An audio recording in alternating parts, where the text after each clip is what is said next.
Hello everyone, this is CA Prajakta Mondhe. Hope आप सब लोगों की प्रिपरेशन बहुत अच्छे से चल रही है फॉर द अपकमिंग एग्जामिनेशंस।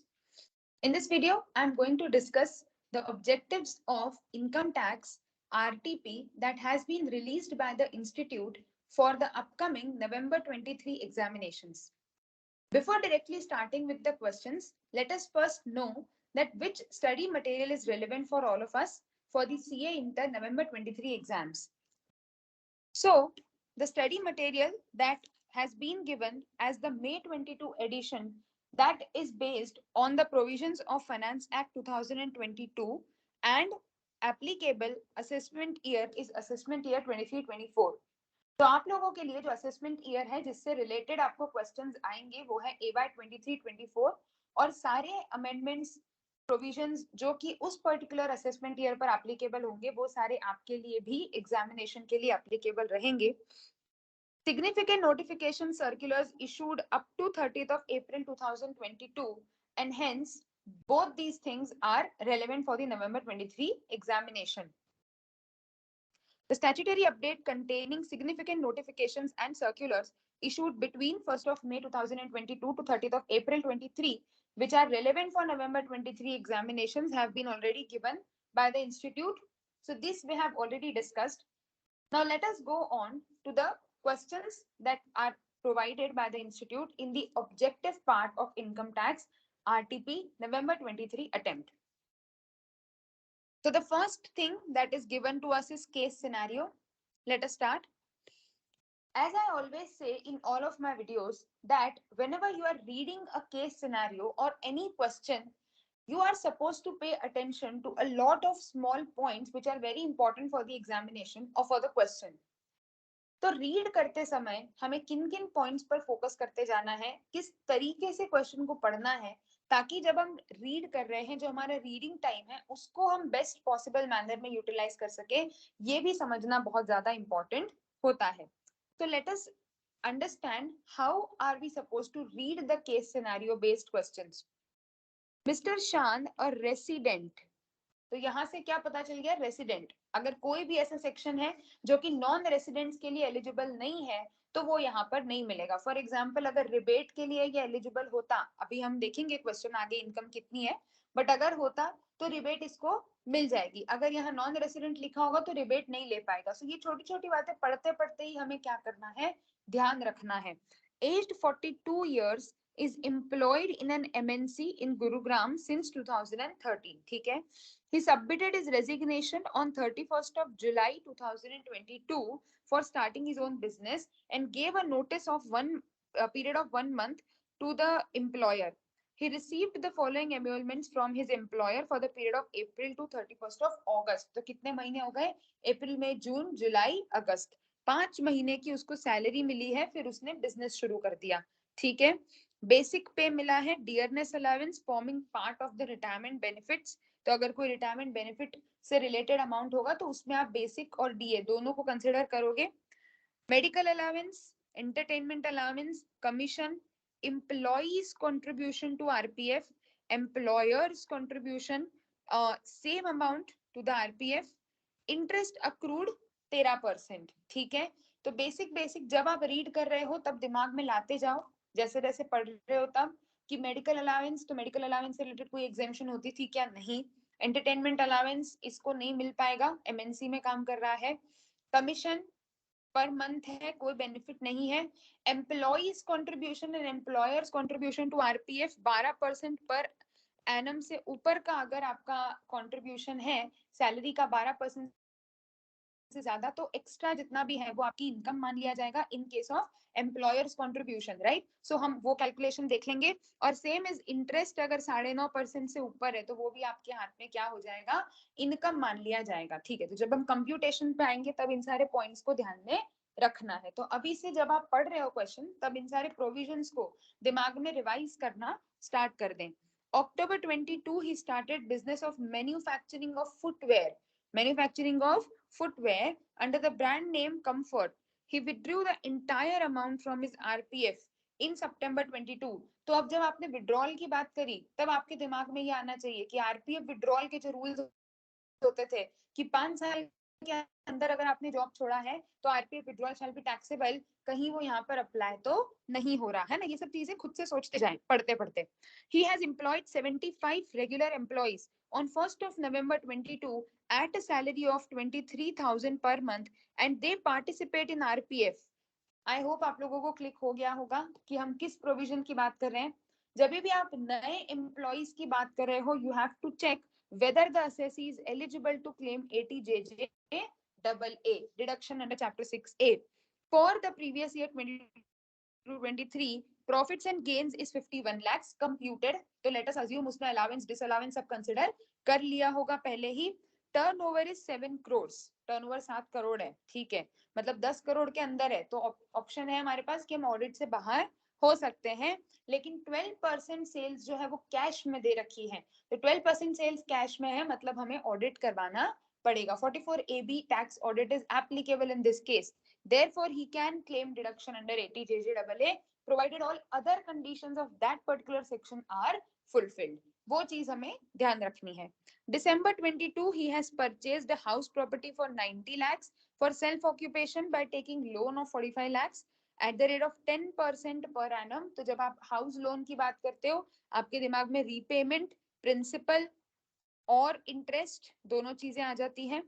क्योंकि हमारे लोन की डेट और अमाउंट वगैरह हमारा ईईईए के लिमिट से में कंसिडर नहीं हो रहा है, अदरवाइज हम वहां पर भी देख सकते थे कि एलिजिबिलिटी होगी तो डिडक्शन ले लेंगे।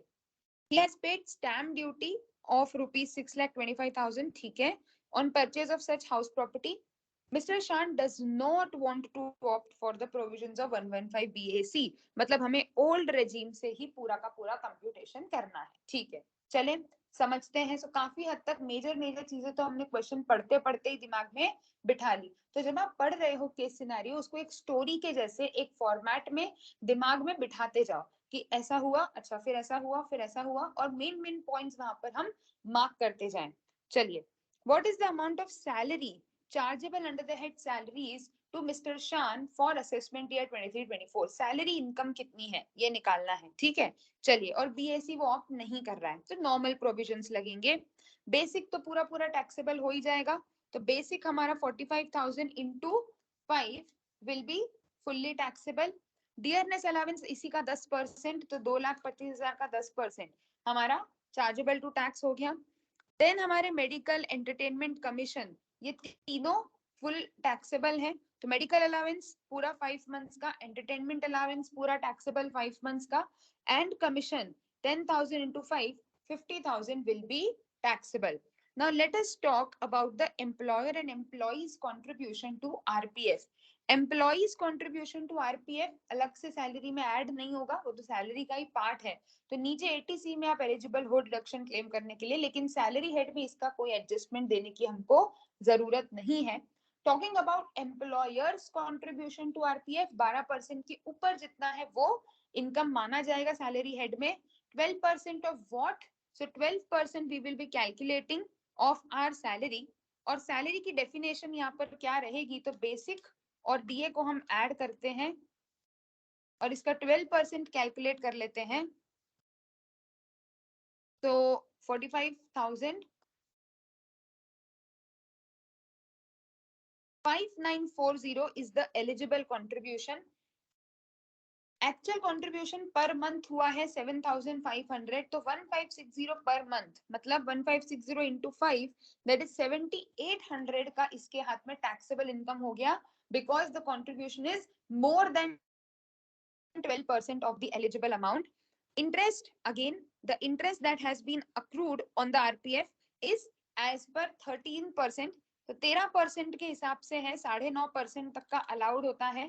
तो जितना हमने एक्चुअली पे किया उसमें से हम एलिजिबल अमाउंट निकाल लेते हैं। If 13%, reverse calculation, if 13% is equal to 14,300, हम 9.5% के हिसाब से निकाले तो 10,450 का अमाउंट आएगा। इनको डिवाइड सब्ट्रैक्ट करते हैं तो हमारे पास 14,300 माइनस 10,450 गिव्स अस 3,850, जो इंटरेस्ट ऑन आरपीएफ हमारे हाथ में सैलरी हेड में टैक्सेबल इनकम हो जाएगी। So basic plus DA plus other allowances plus RPF का टैक्सेबल पोर्शन, टोटल आपकी gross salary will be 34,665 346650 minus 346650 minus standard deduction gives us 296650. देख लेते हैं हमारा option 296650. So 296650 is the amount of salary chargeable to tax in the hands of Mr. Shan. ठीक है, चलिए अब आगे चलते हैं. What is the amount of deduction available to Mr. Shan under Chapter 6A for 23-24? तो मेन अगर हम ध्यान से देखें तो बहुत ज्यादा डिडक्शन से रिलेटेड इंफॉर्मेशन नहीं है.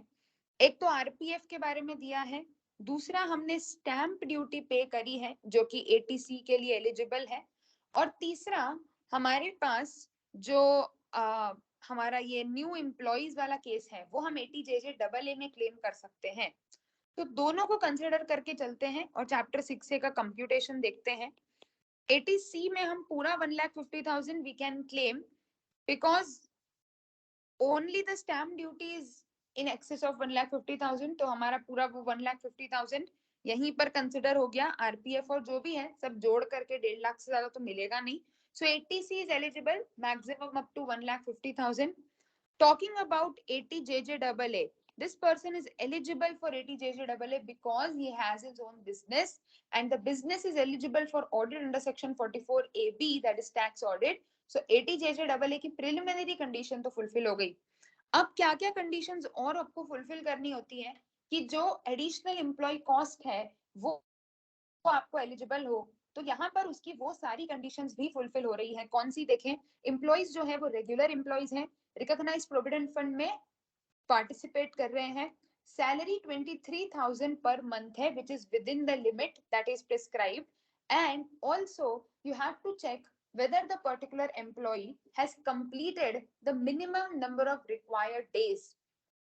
अब मिनिमम रिक्वायर्ड डेज अगर आपको याद होगा तो वहां पर 2 डेज दे रखे हैं, एक है 240 और दूसरा होता है 150, depending on the business of the assessee.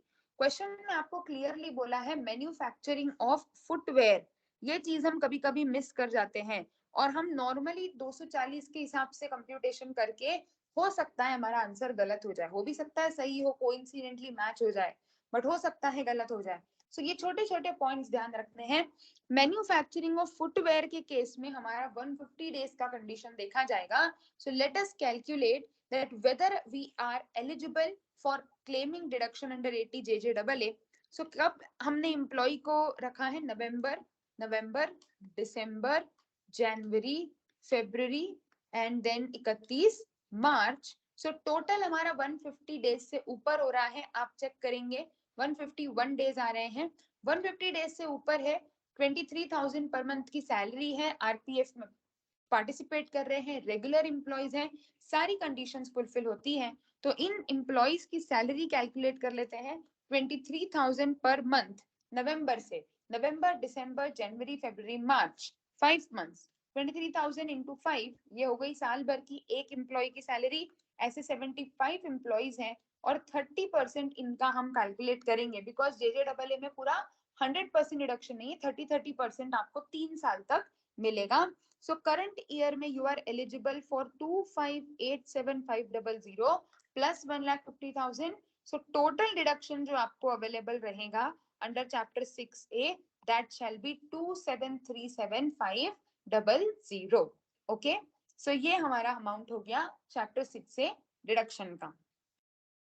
क्योंकि ये 115 बीएससी ऑप्ट नहीं कर रहा, क्लियरली लिखा है, तो chapter 6A can be claim. चलिए आगे चलते हैं. What is the total income of mister Shan for AY 23-24? Simple है, सैलरी इनकम तो हम पहले ही निकाल चुके थे, है ना. So salary income as it is उठा लेते हैं. 296650 is our salary income. PGBP की इनकम भी हमको क्वेश्चन में गिवन है 51 लाख, और हाउस लोन लिया है सेल्फ ऑक्यूपेशन के लिए. तो हाउस प्रॉपर्टी में आप लॉस क्लेम कर सकते हो maximum up to 2 lakh. So let us check what shall be the amount. So salary में हमारा अमाउंट है 296650, that is our income under the head salary, ये हम ऑलरेडी निकाल चुके हैं. हाउस प्रॉपर्टी के लिए जो लोन हम लोगों ने लिया है वो है 45 लाख का, 10% पर एनम का इंटरेस्ट है. The loan is taken on 1st of December, जनवरी, फरवरी, मार्च. 4 महीने का हम इस पर इंटरेस्ट कैलकुलेट करेंगे. So 1,50,000 is the interest charged during the year, and you can claim the full amount as loss because it is within the maximum limit of 2 lakhs. So salary, house property, PGBP, तीनों में इसके अलावा कोई और income हमें नहीं बताई है कि कोई इंटरेस्ट इनकम है या कोई भी अदर सोर्सेस से रिलेटेड इनकम है, ऐसी कोई इंफॉर्मेशन क्वेश्चन में गिवन नहीं है. तो let us add them and calculate the total income. So 296650 minus 1,50,000 plus 51 lakhs. जो पीएफ विड्रॉल है वो चार्जेबल टू टैक्स नहीं होगा क्योंकि 5 साल से ज्यादा हमारा जॉब हो चुका है. क्वेश्चन में क्लियरली लिखा है 2013 से जॉब कर रहा है, 5 साल से ऊपर हो गया तो PF withdrawal shall not be taxable. 5246,650 और चैप्टर 6 से रिडक्शन हमने इसी के पहले वाले क्वेश्चन में कैलकुलेट करा था. चैप्टर 6 से रिडक्शन हमने निकाला था 2737,500. 2737,500 इसमें से कर देते हैं माइनस, तो 2509,150 इज आर टोटल इनकम और टैक्सेबल इनकम. तो आ जाते हैं कितना हो रहा है हमारा आंसर, कौन सा मैच हो रहा है देखिए. 2509,150 option A is the correct option that is to be payable, the total income of Mr. Shan. तो अभी तक हमने क्या क्या निकाला, सैलरी इनकम कितनी होगी, चैप्टर 6 से डिडक्शंस कितने होंगे, एंड टोटल इनकम कैसे कंप्यूट होगी. टोटल इनकम में आप हर हेड ऑफ इनकम को कंसिडर करते हुए आगे बढ़ोगे. ठीक है, चलिए. Now let us talk about the tax liability of Mr. Shan. This is a very very good question that is given. अभी तक आप लोगों को भी लग रहा होगा कि इस हिसाब से आरटीपी कंपैरेटिवली बहुत सिंपल दिए, और हाँ कंपैरेटिवली सिंपल ही है. आरटीपी ऐसे बहुत अनयूजुअल एडजस्टमेंट्स तो नहीं दिए हैं इस बार की आरटीपी में, but this question is very important.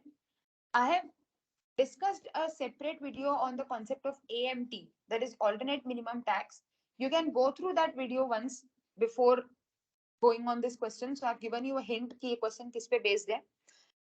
पिछले कुछ समय से AMT काफी इंपॉर्टेंट एस्पेक्ट हो गया है. पहले पहले बहुत ज्यादा AMT पे क्वेश्चंस इंटर लेवल पर वो लोग नहीं पूछते थे, ये सब मोस्टली फाइनल में मैट AMT ज्यादा पूछा जाता था.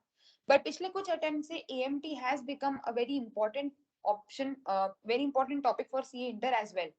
So you can just go through that video as well, and then we can understand this question. And if you are like thorough with the concept, then we can directly solve this question. तो क्या बोला है, compute the tax liability of mister शान. अब देखो question में clearly बोल रखा है कि 115 BAC अप्लाई नहीं होता. ठीक है, मतलब आप नॉर्मल प्रोविजन से टैक्स निकालोगे, तो पहले तो वो कर लेते हैं. मतलब 25,09,150 पर नॉर्मल प्रोविजन से कितना टैक्स आएगा वो निकाल लेते हैं. तो वो रेसिडेंट है पर सीनियर सिटीजन नहीं है, तो नॉर्मल हमारा जो 2.5 से 5, 5 से 10 और मोर देन 10 lakhs वाला स्लैब होता है, उसके हिसाब से let us calculate the tax that is payable on this income. So हमारा टैक्स आ रहा है 565,245 प्लस कर देते हैं इस पर सेस, तो हमारा आंसर आ जाता है 5,878,600, rounding off to the nearest multiple of 10, which matches with the option number A. अब एक बहुत कॉमन सी बात है, क्योंकि AMT बहुत ज्यादा पूछा नहीं जाता, बहुत ज्यादा क्वेश्चंस में नहीं होता है, हमारे दिमाग में एकदम से नहीं आता. एंड ऑब्वियसली एग्जाम में जब आपको पहली बार में ऑप्शन मैच हो जाता है, तो नॉर्मली हम क्या करते हैं कि बात चलो ऑप्शन मैच हो गया, टिक कर दो, आगे बढ़ो. But always keep this in mind, objective questions के जो ऑप्शंस बनाए जाते हैं वो इस चीज को ध्यान में रखते हुए बनाए जाते हैं कि कौन सी कॉमन मिस्टेक्स हैं जो कोई स्टूडेंट कर सकता है, कौन से कॉमन ऐसे पॉइंट्स हैं जो दिमाग से स्लिप हो सकते हैं, और हमारे आंसर्स उन पॉइंट्स को कंसिडर करके बनाए जाएंगे. तो हो सकता है तुम्हारा आंसर मैच हो, बट एक्चुअली तुम्हारा आंसर जो है वो गलत हो. सो एक बार जरूर से क्रॉस चेक कर लें. अब ये तो अपना नॉर्मल टैक्स लायबिलिटी आ गई. हमने जो AMT पढ़ा है वो सिर्फ कुछ ही कैटेगरी ऑफ असेसीज पर एप्लीकेबल होता है. Every person is not suppose to calculate his tax by normal and by AMT provisions and then select whichever is higher. However, Mr. Shan is covered under the provisions of AMT. Why? Because he has claimed income based deductions. तो आपको याद होगा 3 ऐसे cases होते हैं, या तो आपने 10AA क्लेम किया हो, या 35AD क्लेम किया हो, या ATP छोड़ करके कोई सा भी इनकम बेस्ड चैप्टर 6 से डिडक्शन अगर आपने क्लेम किया है, तो फिर आपको AMT भी प्रैक्टिकली अप्लाई करके देखना है। दोनों में से जो ज्यादा आएगा उतना टैक्स सरकार को पे करना पड़ेगा। तो इन this case we are also supposed to calculate the adjusted total income as per the AMT provisions and उसके ऊपर टैक्स कैलकुलेट करके देखेंगे, दोनों में से जो ज्यादा होगा वो आपको पे करना पड़ेगा। ठीक है, तो चलो कैलकुलेट कर लेते हैं AMT। AMT में आपका जो इनकम है उसमें हम डिडक्शंस को ऐड बैक कर देंगे। कौन सा डिडक्शन? JJAA का डिडक्शन। तुम्हारी इनकम आ रही थी 2509150, इस पे जो 80JJAA का हमने डिडक्शन क्लेम किया है वो ऐड कर देते हैं, तो मेरी एडजस्टेड टोटल इनकम निकल आएगी 150 प्लस 2587500। एडजस्टेड टोटल इनकम है 50,96,650। Now I will be calculating AMT, that is alternate minimum tax, on this amount. So 18.5%. Whenever you are calculating AMT, the adjusted total income is deemed to be the total income for the purposes of tax calculation. Therefore, अगर आपकी adjusted total income 50 lakh से ऊपर है, again a point जहां हम गलती कर सकते हैं कि सरचार्ज की एप्लीकेबिलिटी भूल जाए, ध्यान रखना है। जैसे ही एडजस्टेड टोटल इनकम 50 लाख के ऊपर गई, आपके ऊपर सरचार्ज की एप्लीकेबिलिटी भी आ जाएगी। तो प्लस कर देते हैं 10%, तो सरचार्ज जोड़कर जो अमाउंट मेरा आ रहा है वो है 1037168, तो इसको हम 70। अब देखो, अब हम क्या करेंगे, बहुत बार एक चीज और छूट सकती है हमसे कि हम इस पर सेस लगा देंगे 1078655, दैट इज 1078660 अगेन हमारा आंसर जो है वो मैच हो रहा है। राउंडिंग ऑफ इधर नहीं होगा, सेस जोड़ करके फिर होगा। अगेन हमारा आंसर मैच हो रहा है। अब हो सकता है आपको लगेगा कि हाँ, तो गलती कहाँ हुई है? गलती यहाँ हो रही है कि हम लोगों ने 50 लाख के ऊपर सरचार्ज तो कंसिडर किया, बट मार्जिनल रिलीफ कंसिडर नहीं किया। मैं क्यों ये छोटी छोटी बातें आपको बताती जा रही हूँ कि देखो हर स्टेप पे हमारा आंसर मैच होता जा रहा है, बट हमारा आंसर अभी एब्सोल्युटली करेक्ट नहीं है। Whenever you are calculating surcharge in your examination, always make sure कि रिलीफ तो नहीं मिल रहा है। हमेशा ध्यान रखो जहां जहां सरचार्ज है वहां वहां मार्जिनल रिलीफ है। So make sure that you work out the computation of margin relief as well. और यहाँ पर प्रोबेबिलिटी ज्यादा है क्योंकि आप जरा सा ऊपर हो 50 लाख से। अगर इसकी इनकम 80 लाख 90 लाख होती तो फिर भी प्रोबेबिलिटी बहुत कम होती, अगर भूल भी जाते तो भी चांसेस थे कि आंसर सही आ जाता। बट जब आप मार्जिनली इंक्रीज पे होते हो तब आपको रिलीफ मिलने की प्रोबेबिलिटी ज्यादा होती है। सो 50,96650 क्या करेंगे, वही सरचार्ज वाला लॉजिक, पहले 50,96,650 पे, फिर 50 लाख पे, difference of tax, difference of income. अगर आपका इंक्रीज इन इनकम और इंक्रीज इन टैक्स, तो अगर आपकी इनकम कम है, टैक्स ज्यादा से बढ़ रहा है, difference will be your relief. कैसे कैलकुलेट करके देख लेते हैं। तो ये टैक्स ऑन 50,96,650 तो हमने निकाल लिया, कितना आ रहा था 1078660, 1078660 ये आ रहा है 50,96,650 पर। अब एग्जैक्ट 50 लाख पर 18.5%, 50 लाख पर सरचार्ज नहीं लगेगा, सीधे सेस जोड़ देते हैं तो हमारा जो अमाउंट आ जाएगा वो हम कंपेयर करेंगे। Now when you are calculating cess, again a very important point to be kept in mind, cess is calculated after considering the marginal relief, है ना? तो हम अभी इस पर सेस रिलीफ अगर मिल रहा होगा तो रिलीफ माइनस करने के बाद कैलकुलेट करेंगे।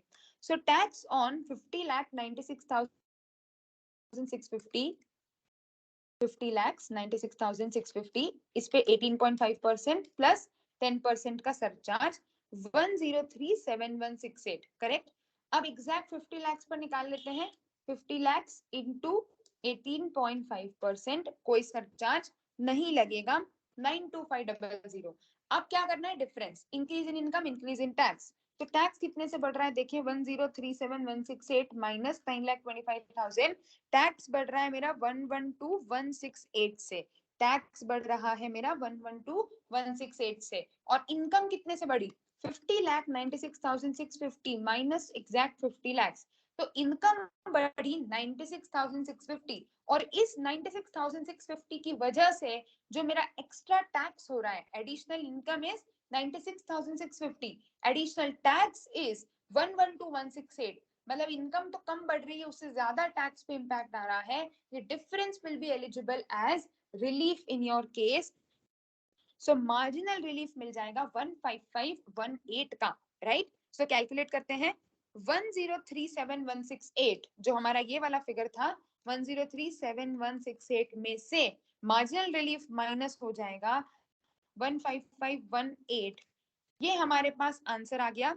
1021650 इज द लास्ट अमाउंट जिस पर हमें सेस चार्ज करना है। सो 4% का सेस जोड़ करके 1021650 प्लस 4% 1062516, इसको राउंड ऑफ करेंगे to the nearest multiple of 10, so 1062520 is the correct answer. That is the tax liability that has to be paid by Mr. Shan. So ये छोटी छोटी बातें बहुत ध्यान रखनी है। इस क्वेश्चन को मैंने बहुत कॉम्प्रिहेंसिव तरीके से कवर किया कि यहाँ पर कैसे हमारी एक छोटी सी चीज की वजह से हमारे आंसर्स तो मैच हो रहे थे, बट हम प्रॉपर सही आंसर पर नहीं पहुंच पाए थे, है ना? सो क्या क्या ध्यान रखा हमने? सबसे पहली चीज तो नॉर्मल टैक्स के साथ साथ एएमटी प्रोविजंस का ध्यान जरूर रखना है एग्जाम में। अगर आप इनकम बेस्ड डिडक्शन दे रहे हो, या 10AA दे रहे हो, या 35AD दे रहे हो, okay, whichever is higher has to be paid. Also, when you are calculating tax, surcharge, relief, everything has to be considered. Okay, चलिए लास्ट है शायद फिफ्थ वाला, फिर केस सिनेरियो खत्म है। हाँ, तो फिफ्थ वाला हमारा केस सिनेरियो का लास्ट क्वेश्चन है। Compute the tax liability of mister Shan if he opts for the provision of 115 BAC, assume that the figure of profits from gains PGBP remains the same. Okay, ठीक है। तो हमारी कौन सी income में changes आएंगे? देखो, या तो आप उल्टा कर सकते हो, मतलब जो टोटल इनकम है उसमें ऐड करते जाओ जो जो डिडक्शंस BAC में एलिजिबल नहीं है, या फिर आप फिर से पूरा पूरा कंप्यूट करो, whichever suits, whichever is easy for you. I prefer the reverse concept कि पूरा टोटल इनकम तो निकाल लिया है, उसमें वो चीजें ऐड बैक कर दो जो कि अलाउबल नहीं है ना? तो चलते हैं।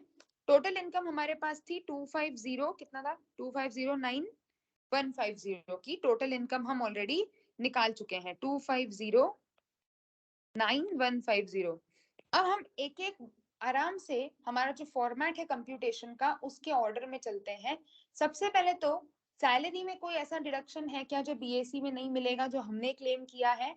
हाँ, हमारा स्टैंडर्ड डिडक्शन जो है 50,000 का, वो हमको क्या करना पड़ेगा? वापस से एड बैक करना पड़ेगा, क्योंकि बीएससी में चले जाएंगे तो स्टैंडर्ड डिडक्शन नहीं मिलेगा। तो 2509150 में मैंने उन चीजों को ऐड कर दिया जो बेनिफिट बीएससी में एलिजिबल नहीं है। सो 250,000 का स्टैंडर्ड डिडक्शन ऐड बैक हो गया। जब हम बात करते हैं house property loss, self occupied property पर 24B का डिडक्शन बीएससी में एलिजिबल नहीं है, तो 1.5 लाख ऐड बैक हो जाएगा। ऑल्सो चैप्टर 6A के 80C से लेके 80U तक के कोई भी डिडक्शंस आपको एलिजिबल नहीं है एक्सेप्ट फॉर 80JJAA। तो यहाँ पर हमारा जो 80JJAA का डिडक्शन है वो एड बैक नहीं होगा, लेकिन जो 80C हमने 1.5 लाख क्लेम करके रखा है वो हमारा जरूर एड बैक हो जाएगा। तो 2509150 plus standard deduction 50,000 plus 1.5 lakh का 80C प्लस 1.5 लाख का 24B गिव्स अस 28,59,150 का इनकम एज पर बीएससी। इस पर अब हम हमारे स्लैब्स लगाएंगे। ढाई लाख का गैप है, 0 से 2.5, 2.5 से 5, 5 से 7.5, 7.5 से 10, 10 से 12.5, 12.5 से 15, and more than 15 lakh is 30%। सो हर एक एक स्लैब में टैक्स कैलकुलेट करते जाएं। First 5%, then 10, 15, 20, 25 and then 30, and you will get the tax of figure 12,500 plus 25,000 plus 37,500 plus 50,000, 62,500 plus 407745, 595,245 plus cess, क्योंकि हमारा जो इनकम है वो हमारे सरचार्ज के अंदर है, और क्योंकि हम बीएससी ऑप्ट कर रहे हैं तो एएमटी से बाहर हो गए, है ना? बीएससी वालों के ऊपर एएमटी एप्लीकेबल नहीं होता तो सीधे सेस जोड़ देते हैं 619060 is the final answer. So option number कौन सा होगा हम देख लेते हैं. Option number is D 619060. So this is how you will calculate the answers for each of the objective given for the case scenario 1.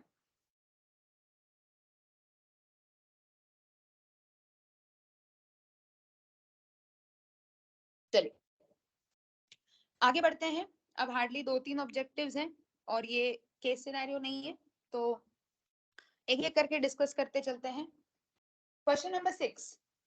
Mr. Kashyap, CEO of Shai Limited, purchased a BMW of 1.15 crores on 23rd of September 2019 for his personal use.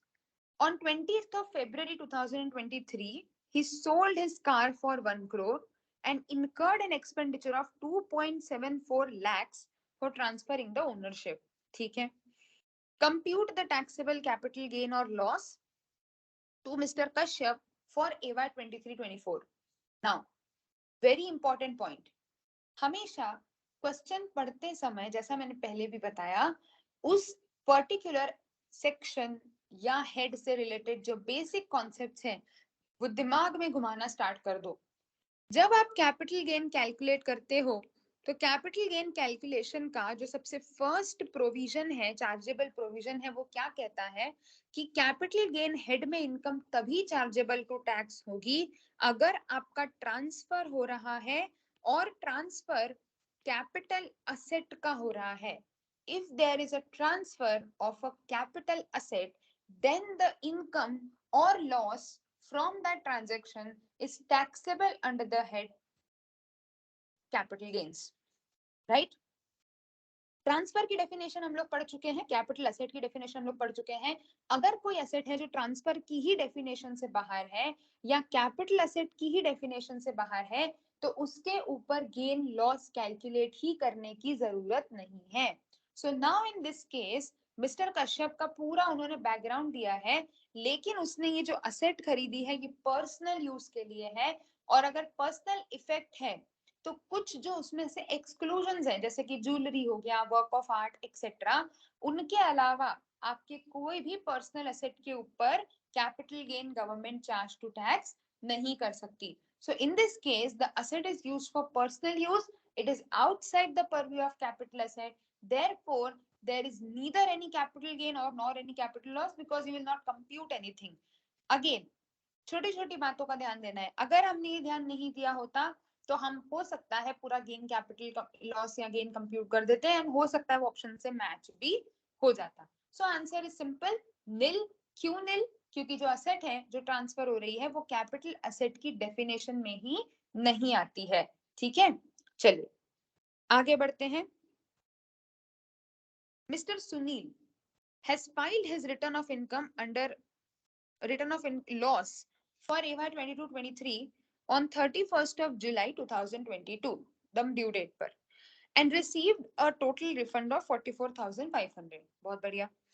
On 15th of September 2023, he would like to furnish his updated return of income. Updated return of income 139.8A. कब तक हो सकता है?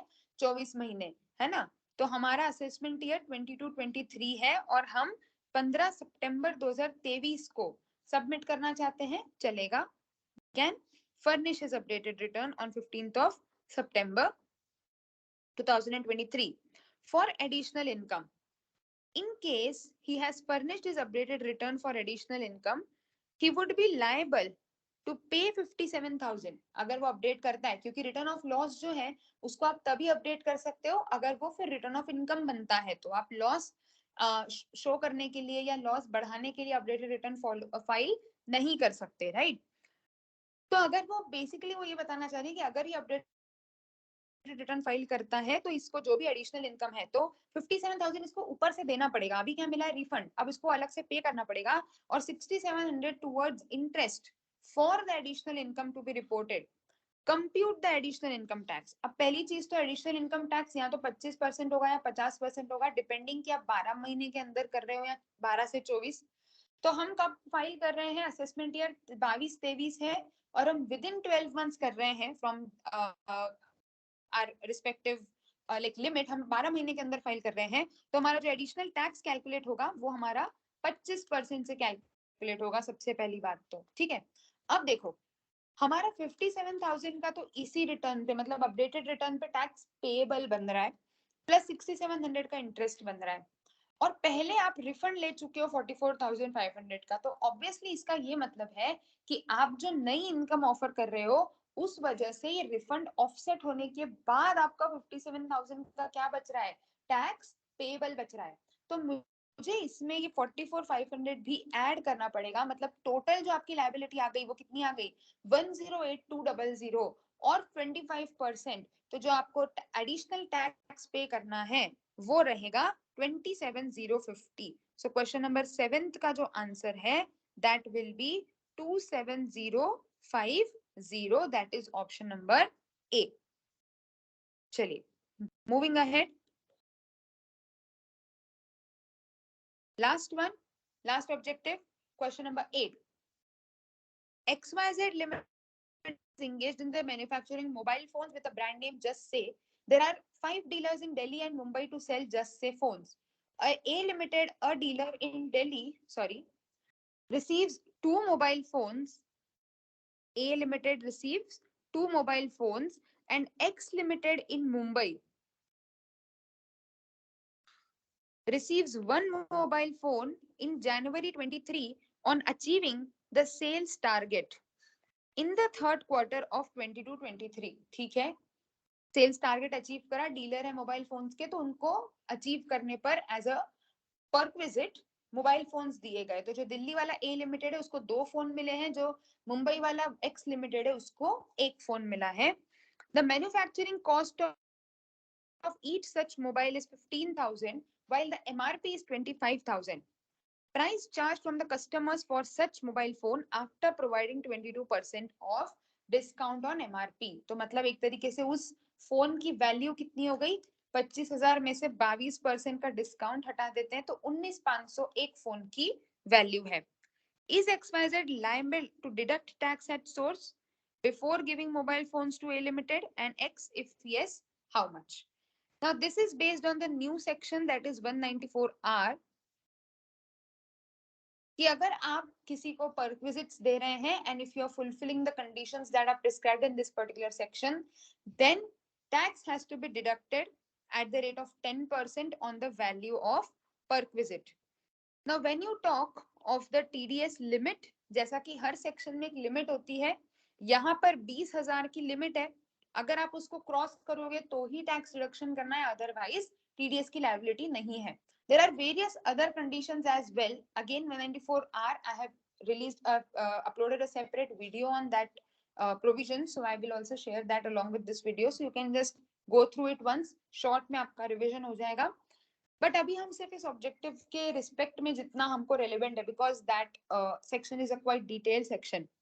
तो 20,000 की limit है, 10,000 का rate है, और जितना वैल्यू है आपकी परक्विजिट का उस पे आपको टीडीएस काटना है।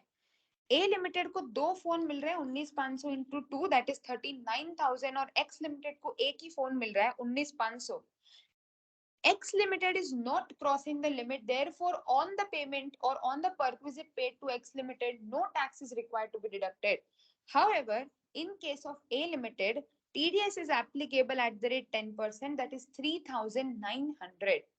So कौन सा ऑप्शन हो जाएगा हमारा? Option number A, 3,900 from A Limited and no TDS from X Limited. अब यहाँ पर आपको डिडक्ट करना है, so because it is in kind, though it is in kind, tax has to be deducted, ये clearly उस section में बोला गया है, and in this case आपके ऊपर TDS की liability आएगी.